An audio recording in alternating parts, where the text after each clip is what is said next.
क्या समझते हो वुमेन एम्पावरमेंट से? वुमेन एम्पावरमेंट का मतलब मैम ये था कि उनकी नीति के सिद्धांतों को वैचारिक बच्चों को सामाजिक स्तर पर ऊपर लाना और एक सामंजस्य बैठाना हर वर्ग के साथ। नारीवादी आंदोलन भी उसमें होगा मुझे लगता है। सती जैसे पहले का देखते हैं। नारीवाद लगता है, नारीवाद क्या है तो बता सकते? नारीवाद का मीन्स कौन बताया? लाइन नहीं था, चलो बताओ। महिलाओं के सामाजिक, राजनीतिक, आर्थिक, सांस्कृतिक स्तर को ऊपर बढ़ाने के जो प्रयास किए जाते हैं वो नारीवाद का और कुछ तो बता सकता है? Women empowerment is not only the right to vote और इन पॉलिटिकल reason.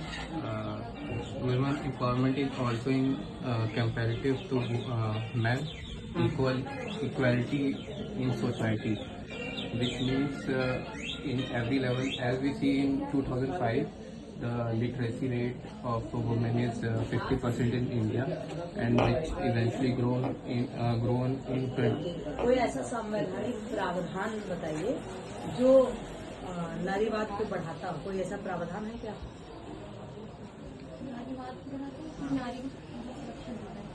नहीं, जैसे समानता के लिए 15(3) में भी है। क्या है? 15(3) में मतलब ये है कि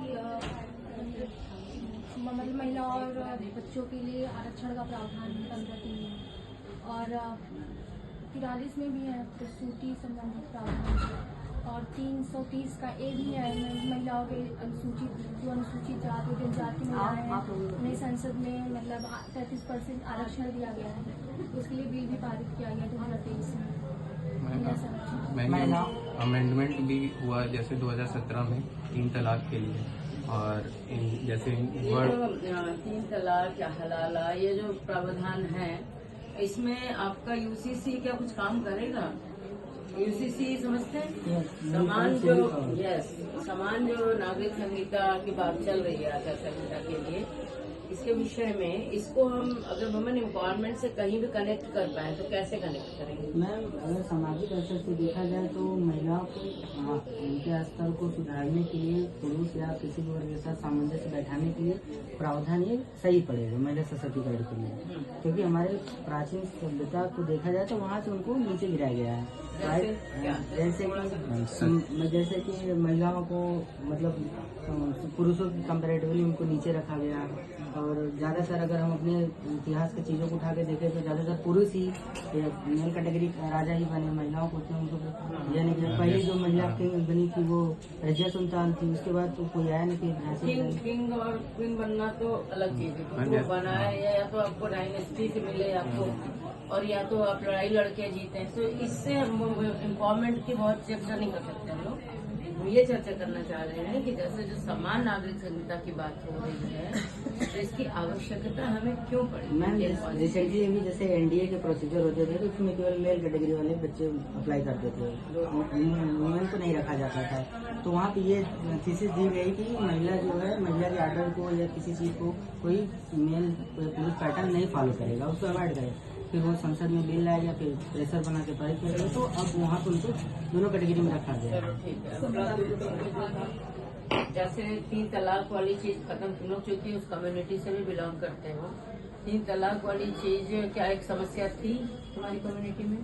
हमारे धर्म में समस्या थी कि लोग दूर से फोन पे और ऐसे करके 3 तलाक दे दिया करते थे, और उसके बाद वो औरत अकेले पड़ जाया करती थी। अक्सर औरतें कम देती थी। औरतों द्वारा दिए गए तलाक को क्या बोलते हैं? अभी सानिया मिर्जा ने जो म्यूचुअली किया है तो क्या बोलते हैं? तो बता सकते हो मैंने ऐसा है कि नहीं, जानते हो कि नहीं? ऐसा बहुत कम हुआ है कि मतलब औरतों ने पहल की हो, बेसिकली आदमी की पहल करते थे, इससे समाज में विषमताएं आती थी। तो शरिया का कानून खत्म करके एक यूनिफॉर्म सिविल कोड लागू करें तो भारत में सभी के लिए एक जैसा, और ये तो समाज के लिए भी मुझे लगता है कि जरूरी है चाहिए। तुम्हारे अनुसार तुम बताओ कहाँ से बिलोंग करते हो? जौनपुर शहर से? जी मैं गाँव से। गाँव कहाँ पे? लकड़ी कोडेरिया में। अच्छा, तो वहाँ पर महिलाओं की स्थिति क्या है? तो तुम्हारे गांव में किस प्रकार से महिलाओं की स्थिति में सुधार और हो सकता है? या क्या अच्छा नहीं लगता महिलाओं के बारे में तुम्हें कि भाई ज्यादती है? आज भी हमारे यहाँ बच्चे छोटी रहती है उसी एज में उनकी शादी कर दी जाती है। तो मुझे लगता है ये यूसीसी आया में सबको एक बराबर लेके आएगा, सबको शिक्षा की अवसर देगा। शिक्षा के क्षेत्र में भी गाँव में ठीक है सर, बस करें कि और कुछ? 5 मिनट 5.5 मिनट।